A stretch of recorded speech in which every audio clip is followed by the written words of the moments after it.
ചിന്നക്കനാലിൽ കഴിഞ്ഞ ദിവസം നടന്ന പട്ടയ വിതരണ ചടങ്ങിനെതിരെ ഗുരുതര ആരോപണവുമായി CPI രംഗത്ത്. UDF ജനങ്ങളെ പറ്റിക്കുകയാണ് എന്നും പൂർണ്ണമായും രാഷ്ട്രീയ ലാഭം മാത്രം ലക്ഷ്യം വെച്ചാണ് ചടങ്ങ് സംഘടിപ്പിച്ചതെന്നും CPI ദേവികുളം മണ്ഡലം കമ്മിറ്റി കുറ്റപ്പെടുത്തി.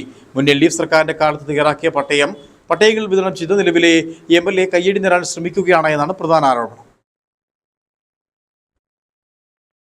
ഈ കഴിഞ്ഞ ദിവസം ചിന്നക്കനാൽ വില്ലേജ് ഓഫീസ് മുമ്പിൽ ശ്രീ ബഹുമാനനായ MLA F. രാജയുടെ നേതൃത്വത്തിൽ ഒരു പട്ടയമേള നടത്തിയതായിട്ട് വാർത്തകളിൽ കണ്ടു. തികച്ചും തെറ്റായ ഒരു നടപടിക്രമമാണ് അദ്ദേഹം ചെയ്തിരിക്കുന്നത്. കാരണം കഴിഞ്ഞ ഫെബ്രുവരി 26-ാം തീയതി LDFിൻ്റെ സർക്കാർ കേരളത്തിലുടനീളം പട്ടയമേള നടത്തുകയും അതിൻ്റെ ഭാഗമായി ചെറുതോണിൽ വെച്ച് ഫെബ്രുവരി 26-ാം തീയതി ഉത്തമ കോളനിയിലെയും ചിന്നക്കനാലിലെയും മറ്റും ദേവികുളം താലൂക്ക് ഇടുക്കി ജില്ലയിലെ പല ഭാഗങ്ങളിലെയും എഴുതി വെച്ച പട്ടയങ്ങൾ, അതായത് പട്ടയ കമ്മിറ്റി അംഗീകരിക്കപ്പെട്ട അസൈൻമെൻറ്റ് കമ്മിറ്റി അംഗീകരിക്കപ്പെട്ട പട്ടയങ്ങൾ കൊടുക്കാനുള്ള സാഹചര്യമുണ്ടായി. അന്നേ ദിവസം ഹാജരാകാത്ത വ്യക്തികൾക്ക് പട്ടയം കൊടുത്തിട്ടില്ല. എന്നാൽ അവരുടെ പട്ടയം എഴുതി വെച്ചിട്ടുണ്ടായിരുന്നു.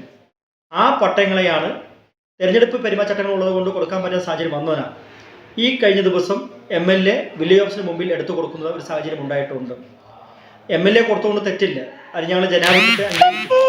എന്നാൽ ഒരു പഞ്ചായത്ത് മെമ്പർ പോലും ആകാത്ത ചില കോൺഗ്രസ് നേതാക്കന്മാരെ കൊണ്ട് കൈ കൊടുപ്പിക്കുന്നത് അത് ശരിയായ നടപടിക്രമല്ല. ജനങ്ങളെ തെറ്റിദ്ധരിപ്പിക്കുകയാണ്. ജനങ്ങളെ കബളിപ്പിക്കുന്ന രീതിയിൽ MLA വന്ന് പട്ടയം കൊടുക്കുന്നു. MLA അല്ല പട്ടയം എഴുതി കൊടുക്കേണ്ടത്. അത് വില്ലേജ് ഓഫീസിൽ നിന്ന് റിപ്പോർട്ട് വാങ്ങിച്ച വില്ലേജ് ഓഫീസും മകസർ തയ്യാറാക്കിക്കൊണ്ട് അസൈൻമെൻറ്റ് കമ്മിറ്റി അംഗീകരിക്കപ്പെട്ടുകൊണ്ട് വീണ്ടും അത് താലൂക്കിൽ നിന്ന് തഹസിൽദാറാണ് അതിൻ്റെ ആ സീനിയറായിട്ട് ചെയ്യപ്പെടേണ്ട വ്യക്തി. അതിലെല്ലാം അട്ടിമറിച്ചുകൊണ്ട് MLA വന്നാൽ പട്ടയം തരുമെന്നുള്ള ഒരു തെറ്റായ വാർത്തകൾ പ്രചരിപ്പിക്കപ്പെടുകയും മാത്രമല്ല കോൺഗ്രസ് നേതാക്കന്മാർ എഴുതി വെച്ചിരിക്കുന്ന അല്ലെങ്കിൽ ആളുകളുടെ പട്ടയങ്ങൾ വില്ലേജ് ഓഫീസിലുള്ള പട്ടയങ്ങൾക്ക് പണപ്പിരിവ് നടത്തുന്നതായിട്ടും ഞങ്ങൾക്ക് ശ്രദ്ധയിൽപ്പെട്ടിട്ടുണ്ട് കാര്യത്തിൽ. അതുകൊണ്ട് ജനങ്ങളെ വഞ്ചിക്കാതെ കഴിഞ്ഞ LDF സർക്കാരിൻ്റെ കാലഘട്ടത്തിലാണ് ഈ പട്ടയം കൊടുത്തത്.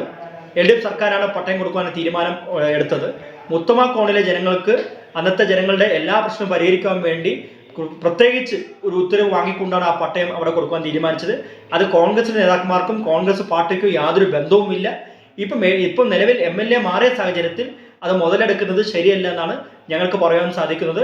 അതുകൊണ്ട് ഈ പട്ടയത്തിൻ്റെ പേരിൽ കഴിഞ്ഞ കാലങ്ങളിൽ LDF സർക്കാർ കൊടുത്ത പട്ടയം എഴുതി വെച്ച പട്ടയത്തിൻ്റെ പേരിൽ കോൺഗ്രസ് നേതാക്കന്മാർ പണപ്പിരിവ് നടത്തുകയാണെങ്കിൽ അതിൻ്റെ മേൽ നിയമ നടപടി സ്വീകരിക്കുമെന്ന് ഇന്ത്യൻ കമ്മ്യൂണിസ്റ്റ് പാർട്ടി അറിയിക്കുന്നു.